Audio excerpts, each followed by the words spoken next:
Don't speak what you don't understand. The truth is not in your command.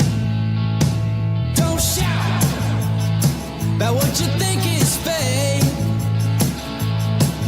The decision isn't yours to make. Don't lie about the way things are. Tall tales will take you very far. Don't stop. Hey everyone, it's Marianne from the New York City Organization of Public Service Retirees. Good to see you all. And I know that this is a little late. I was trying to get this out for yesterday, but we've been pretty busy. But many of you have responded to us that there was a concern that you were at a recent retired teacher chapter meeting of the United Federation of Teachers that was led by the chair, Bennett Fisher, in which Michael Mulgrew made a statement, even with his in-house counsel, Beth Norton, regarding legislation for New York City retirees known as Intro 1096. The number of emails that we got from all of you were, it was pretty amazing. And I will tell you that you were as frustrated with the constant misinformation out of 52 Broadway as we were. So today we are going to give you our official statement, and we will also post it to our Facebook page. And I'm going to read it to you as an official statement of our organization. Okay, so let's start. It's dated December 18th of 2025, which is today, is Thursday. Response to the UFT President Michael Mulgrew's comments about Intro 1096 at the UFT Retired Teacher Chapter meeting, December 16th of 2025. Over the past 4 years, we have witnessed something unprecedented. Unions selling off healthcare benefits of their former members, whom they no longer represent, in order to enrich themselves.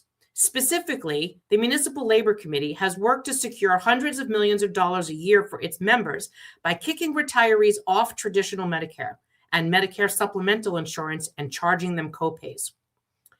These elderly and disabled retirees have no ability to protect themselves through collective bargaining because we're not in unions. Our healthcare bill, known as Intro 1096, should protect these retirees by ensuring their access to traditional Medicare and Medicare supplemental insurance without the burdensome out-of-pocket costs. These are the benefits all retirees had from the 60s up until very recently. Michael Mulgrew of the United Federation of Teachers, UFT, is opposed to this bill for one simple reason. It would prevent them from selling off current retirees' health care in order to fund benefits for active employees. To be clear, this bill would allow the UFT and other unions to negotiate their own future retiree health care benefits. It would simply prevent them from negotiating away the benefits of those who have already retired and no longer have a seat at the bargaining table. The bill would also allow unions to negotiate for more robust health care benefits, if they so chose, because this sets a floor, not a ceiling. And of course, we know that that floor has been in place for almost 60 years. Because Michael Mulgrew cannot come out and admit his real reason for opposing this bill, he is forced to manufacture a bogus one. He claims that the bill would somehow violate collective bargaining and set a bad precedent that might embolden the city council to unilaterally diminish workers' employment benefits. That's also false. First, the bill does not interfere with collective bargaining at all. It explicitly states that nothing in this bill shall be construed to impair the ability of any employee organization to negotiate the terms and conditions of employment for their employee members. And thus, if the unions wanted to negotiate away their members' future healthcare rights in exchange for more immediate benefits, such as higher wages, then they would be free to do so. This bill merely prevents them from bargaining away the rights of those who have already retired and never consented to a diminishment of their health care. And that is perfectly consistent with collective bargaining law. Indeed, it is well settled that unions do not represent retirees. You can see the following cases: Colby versus Tibbetts. This is why collective bargaining law, known as the Taylor Law, does not even apply to those who have already retired. You can see Town of Islip versus New York State Public Employees Relations Board, explaining that the Taylor Law only applies to active employees and not retirees. You can also see Annius MacDonald Police Benevolent Association, Incorporated, versus the City of Geneva, stating that collective bargaining law does not extend to retirees. There is no question that the City Council can legislate health care for retirees. In 1968, just a few months after the Taylor Law was passed, the City Council enacted New York City Administrative Code 12-126, which grants sweeping health care benefits to retired city workers. Remember, that is exactly how we got the health care that we do. The city will pay the full cost of health coverage, and that was defined by the City Council to be paid for by the city. He did so. He gave this benefit and paid for it by a personnel order for employees. He could not do that for retirees, which is why we have this administrative code. And it's a shame that they don't even know their own history. 12-126, which grants sweeping healthcare benefits to city workers. The City Council amended 12-126 several times over the ensuing decades to mandate specific health insurance coverage, including the HIP HMO, and require the city to cover ever-increasing costs of Medicare B. In all the previous instances of the City Council legislating on retiree healthcare, the UFT and other unions testified in support of such legislation. If Mulgrew truly believes that collective bargaining law prohibits the City Council from legislating on retiree healthcare, why did prior UFT leaders spend decades supporting such legislation? And why is Michael Mulgrew currently supporting a bill that would guarantee certain employment benefits to paraprofessionals who, unlike retirees, are actually covered by the Taylor Law?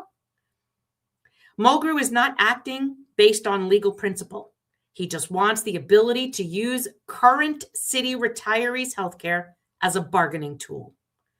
Finally, it is absurd for Mulgrew to suggest that Intro 1096 paves the way for the City Council to unilaterally reduce healthcare workers' healthcare benefits.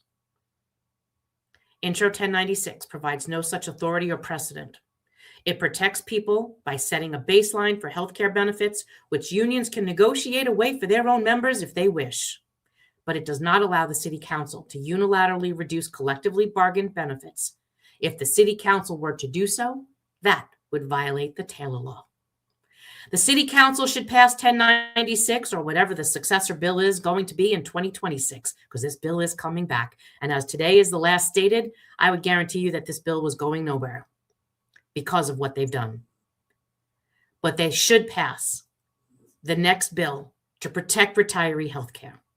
And if the unions wish to challenge the law, well, then let them. The threat of meritless litigation is no reason to refrain from acting desperately needed legislation. So I will make sure that all of you have this letter. We will post it to our Facebook page, and I will be sending it out in an email for all of you so that you do have it. It is important, as this organization started, that we've debunked bullshit from the beginning, and we are going to keep doing it. And 2026, my friends, is going to be your year, because this will finally be the day.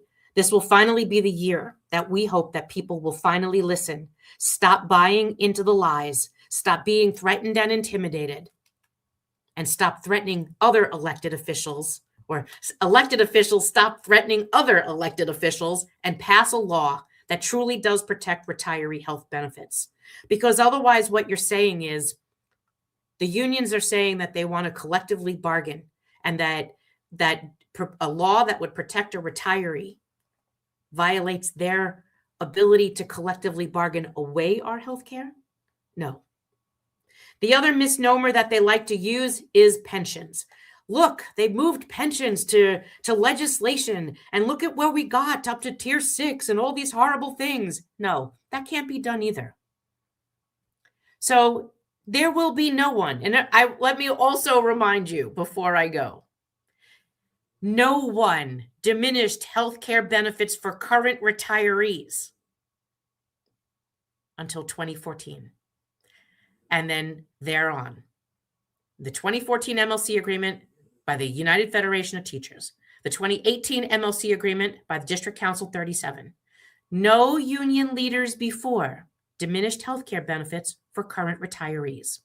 So we don't have anything to trust that another union leader won't come along and try to diminish a healthcare benefit for a current retiree. Michael Mulgrew said at that meeting the other day that he was against Medicare Advantage and that Medicare Advantage wasn't going forward. Well, what happens when Michael Mulgrew finally decides to retire and another union leader decides they're going to support pushing retirees into Medicare Advantage? I'm sorry. They've given us absolutely no reason to trust them. They've gotten in bed with management and they found no reason to protect a current retiree. If Michael Mulgrew was against this bill, he had an opportunity to communicate with us how to make language that he would have supported that would have done the same thing if he doesn't like one of the words in this language of this bill. He hasn't, because he doesn't want to. It was very simple. He could have picked up the phone and called. He could have emailed me, could have emailed our attorney. He could have spoken with us. I emailed him and his in-house counsel, Beth Norton, 3 times in the last month. Mulgrew never replied, and Beth Norton basically told us our concerns weren't mutually shared. This tells you we are on our own, which I'm totally fine with.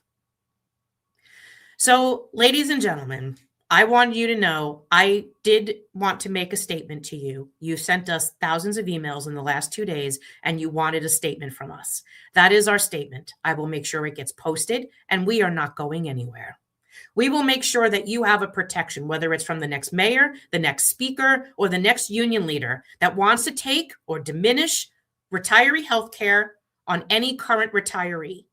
They also have to acknowledge that they are forcing you to spend your fixed income pension to pay for deals that they made. And we're not going to stand for that either.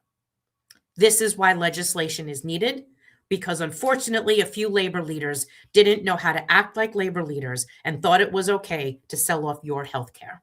And that's not okay by us. Have a great afternoon, everyone. I will see you tomorrow on our Friday Night Live. I will probably be coming to you about 3 p.m. I will have Michael confirm the time in the morning to make sure that all of you know what time I will be here, because I'm looking to close our page earlier for the holiday, and then we will reopen probably the first week of January to give everybody a little bit of a break. And of course, if there is something that needs to be said, I will come to you. So have a great weekend, everyone. Have a great day. I will see you tomorrow afternoon, and we will post what time we will be here tomorrow, probably about 3 p.m. I will see you tomorrow. Don't speak what you don't understand. The truth is not in your command. Don't shout about what you think is fake. The decision isn't yours to make. Don't lie about the way things are. Tall tales will take you very far.